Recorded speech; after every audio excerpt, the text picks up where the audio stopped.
Men are often seen as pillars of composure, steady and impenetrable, yet behind that image lies a world of quiet turbulence. From childhood, many boys are handed an invisible script. Be strong, don't cry, don't show weakness. And so they learn to edit themselves, to filter their feelings, to replace openness with control. They become masters at appearing fine, even when something inside them aches for understanding. The emotional mask isn't a deliberate lie, it's a learned survival mechanism. It's the armor they wear not because they want to deceive, but because the world has rarely shown them that truth and tenderness can coexist in the same man. They fear that if they let the mask slip, they'll be judged, misunderstood, or even abandoned. So they keep their inner world hidden. A universe of emotions unspoken, swirling beneath a composed surface. This mask becomes so tightly fitted over time that even they forget what lies underneath. They begin to mistake emotional control for emotional maturity, believing that silence equals strength. But that silence is often a quiet prison. The more they suppress their vulnerability, the more disconnected they become from themselves, from their partners, from the intimacy they long for but cannot name. They want to be seen, truly seen, but they've spent so long pretending that they no longer know how to take the armor off. The tragedy is not that they lack emotion, but that they lack permission to express it. Imagine a man who feels sadness but swallows it down, who feels fear but hides it behind humor, who feels love but is afraid to express it too soon. This man isn't emotionless, he's overflowing, yet locked within himself. His mask is his safety. It shields him from shame, from rejection, from appearing weak. But it also robs him of authenticity, of connection, of the beauty that comes from being raw and real. In relationships, this mask becomes the silent barrier between love's potential and love's fulfillment. His partner may sense the distance but not understand its origin. She may interpret his quiet as indifference when it's actually self-protection. He may interpret her desire for openness as pressure when it's actually a plea to meet him soul to soul. Every man carries this duality, the wish to be known and the fear of being exposed. It's a paradox that defines the secret side of male intimacy. They long to be accepted for who they truly are, but the world has only celebrated them for who they pretend to be. So they keep the mask on. During arguments, during love, even during moments that call for truth.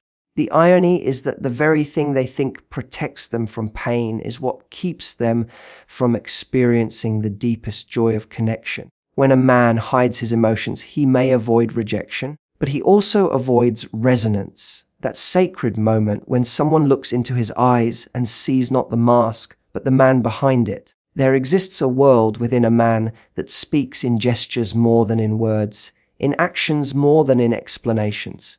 When he reaches for your hand, when he lingers in silence beside you, when he fixes something broken without being asked, that is his language of love. It is quiet, understated, often invisible to those who listen only for verbal confessions. Men are taught to communicate strength, competence, and certainty. But intimacy asks for something softer, something they were never trained to articulate. So they translate affection into acts, a look, a touch, a moment of presence. Yet this silent language, though powerful, often leaves them misunderstood. Because while a woman may long to hear the words, "I need you," the man believes he has already said it 100 times.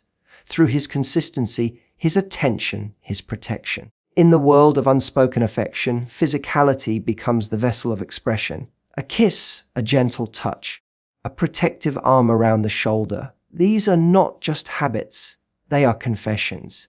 They are his way of saying, "I am here," when the words get stuck somewhere between his heart and his throat. Men carry love in their bodies. It's in the way they show up, the way they listen without answering, the way they offer comfort through presence rather than conversation. Yet because this language has no script, it is easy to miss. A woman may mistake his silence for distance, his composure for indifference, his touch for routine. But for him, that silence holds 1,000 unsaid feelings: love, gratitude, longing, even fear. This disconnect creates one of the deepest misunderstandings in intimacy. Men believe they are speaking, while women feel unheard. It is not that men do not feel, it is that they express through doing rather than describing. Society rarely gives them the emotional vocabulary to name what they feel. They are fluent in logic, but tongue-tied in vulnerability. They may not say, "I'm afraid of losing you," but they'll drive across town in the middle of the night when you call. They may not admit, "I miss you," but they'll keep checking if you got home safely. This is the paradox. Love spoken in deeds rather than declarations. And yet, beneath this quiet language lies a deep yearning to be understood. Every man hopes for someone who can hear the words behind his silence, who can read the tenderness in his restraint. He wants to be met where his words end, in that space where actions speak louder but not always clearer. When his love is unseen, he retreats further into himself, convinced that no one will ever fully understand the way he loves. The truth is, men do talk about their feelings, just not always with their mouths. Their language is motion, their dialogue is consistency, their poetry is in the small things they do daily. When you learn to listen with your heart instead of your ears, you begin to hear the depth in his quiet. The kind of love that doesn't shout, but stays. There is a quiet fear that lives in many men, one they rarely name and even more rarely admit. The fear of emotional incompetence. It's not the fear of loving, but the fear of not knowing how to love in the way their partner needs. They worry that their words will fall short, their gestures will be misunderstood, their emotions will be seen as clumsy or misplaced. From a young age, they've been taught to master skills, solve problems, fix what's broken. But love isn't something you can fix, it's something you feel. And when a man faces the vastness of a woman's emotional world, he may silently panic, questioning whether he has the depth, the language, or the sensitivity to meet her there. It's not pride that keeps him from speaking, it's doubt. Doubt that he can navigate the complex terrain of emotions without getting lost or hurting someone unintentionally. He may want to open up, but he doesn't trust his ability to say the right thing. So he chooses silence, thinking it's safer than getting it wrong. That silence, however, is often mistaken for disinterest. In reality, it's a defense mechanism, a way to protect both himself and the person he loves from his perceived inadequacy. Inside, there's a storm of emotions, affection, confusion, insecurity.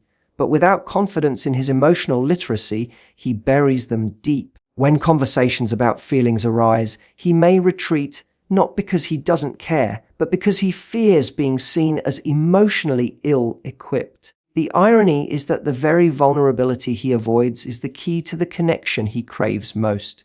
This fear is often magnified by comparison. Men see how effortlessly some people communicate emotions, how easily others find words for love and pain, and they feel defective in contrast. They start believing that emotions belong to another gender, another kind of person, so they develop an inner narrative that says, "I'm better at doing than feeling." They pour their energy into acts of service, problem solving, or protection, hoping it compensates for their emotional uncertainty. But the more they hide behind logic and action, the more distant they feel from the intimacy they truly want. They begin to equate emotional depth with emotional danger, a place where they might be exposed as inadequate or misunderstood. When men suppress this fear, it often transforms into frustration or withdrawal. They may appear cold or detached, but beneath that exterior lies a desperate wish to be enough, to love deeply, to comfort effectively,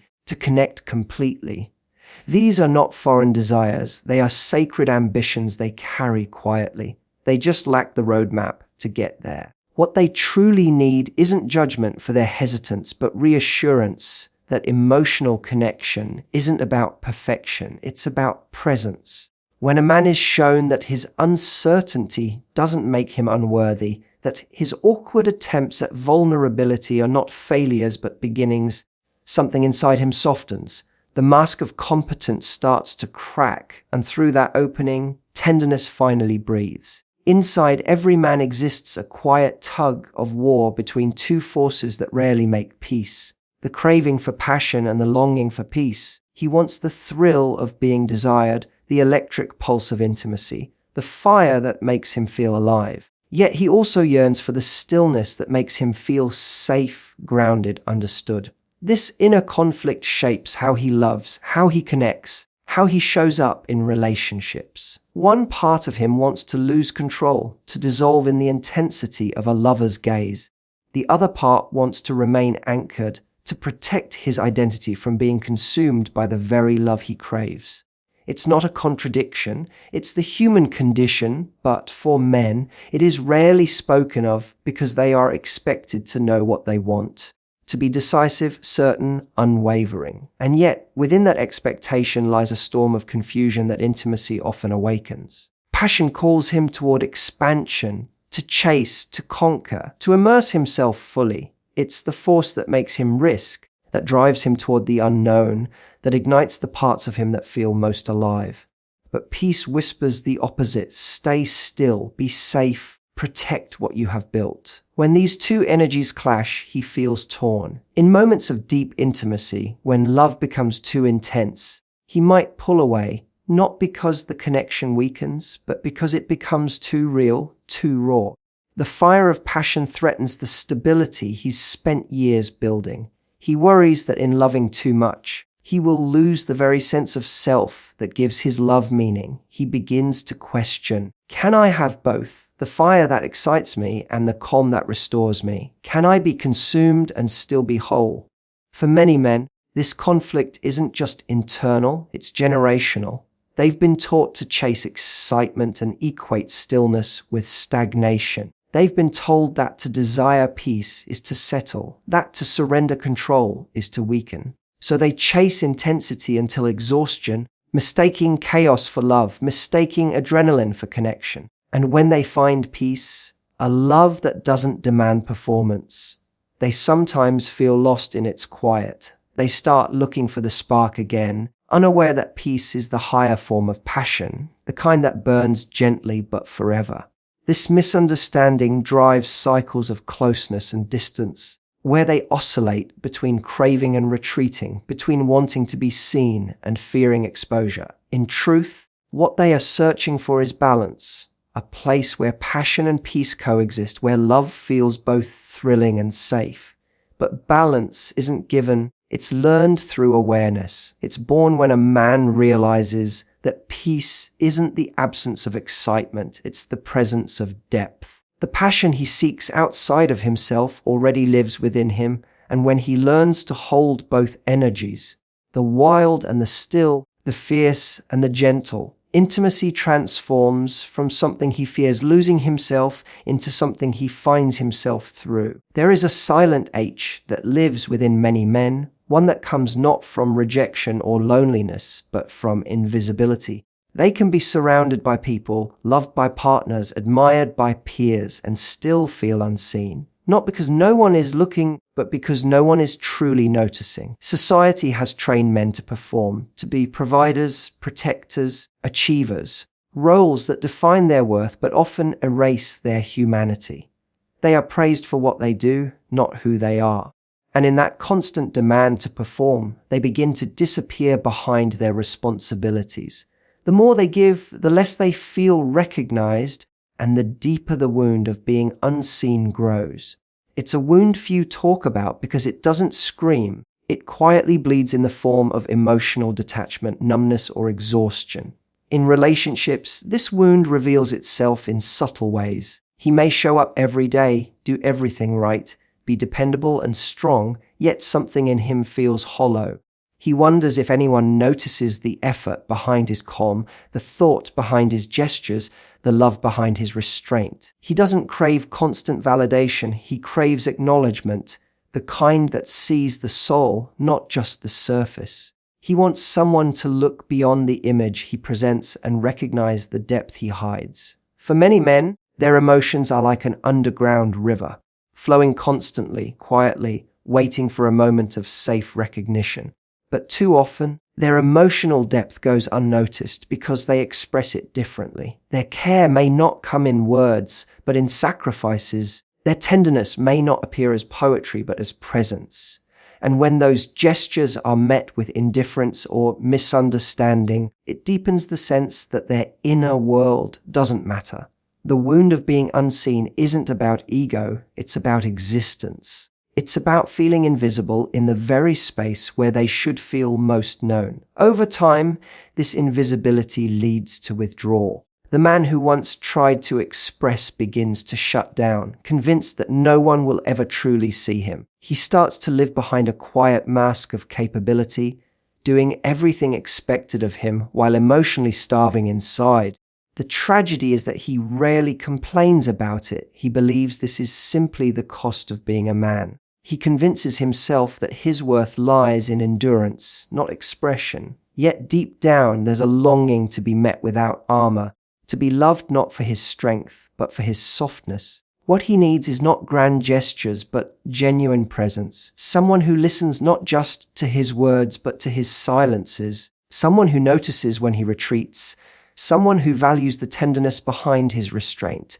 When a man feels truly seen, something inside him awakens. He begins to trust, to open, to reveal the layers beneath his strength. It's not admiration he seeks, it's recognition of his humanity. To see him is to free him from the quiet prison of invisibility he's been taught to call normal. There comes a point in every man's life when he realizes that true power does not come from control, but from surrender. This is the secret side of intimacy that men rarely talk about. The kind of surrender that doesn't weaken him, but liberates him. For most of his life, he has been taught that strength means holding it together, staying composed, never bending. But love, real love, demands a different kind of courage.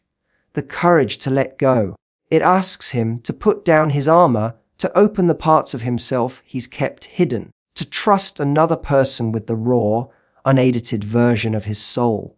That kind of surrender terrifies him because it feels like exposure, and exposure has always been dangerous. Yet deep down, he senses that without it, intimacy will always remain incomplete, trapped at the surface. Surrender for a man is not about submission, it's about release. It's the release of control, of the need to always know, always fix, always protect. It's the act of saying, I trust you enough to see me when I'm not perfect. This surrender doesn't happen suddenly. It unfolds slowly in moments when love challenges his defenses. Maybe it's the moment when he cries and doesn't apologize for it, or when he admits that he's scared without feeling ashamed. It's when he allows his partner to hold him, not because he is weak, but because he is finally strong enough to receive comfort. That is the quiet revolution that intimacy creates. It transforms his understanding of power from dominance to openness. Men often resist this because they've been told that vulnerability makes them dependent. But in truth, it makes them free. When a man allows himself to be emotionally naked, he doesn't lose authority, he gains authenticity. The act of surrender opens a door to a deeper connection, one that goes beyond roles, beyond expectations. In that space, intimacy stops being a performance and becomes a communion. It's no longer about who leads and who follows, but about two souls meeting without pretense. The walls he once thought protected him begin to crumble, and in their place grows something sacred, trust. And with trust, passion changes too. It becomes more honest, more present, more alive, because it's no longer driven by fear of loss, but by freedom of expression. When a man reaches this point, he discovers that surrender isn't an act of giving up. It's an act of giving in. It's giving in to the moment, to love, to connection without calculation. It's giving in to the truth that being seen doesn't diminish him, it expands him. He realizes that real strength lies not in how tightly he can hold on, but in how gracefully he can let go. In surrender, he stops trying to prove his worth and begins to live it. He doesn't need to perform love anymore. He simply becomes it.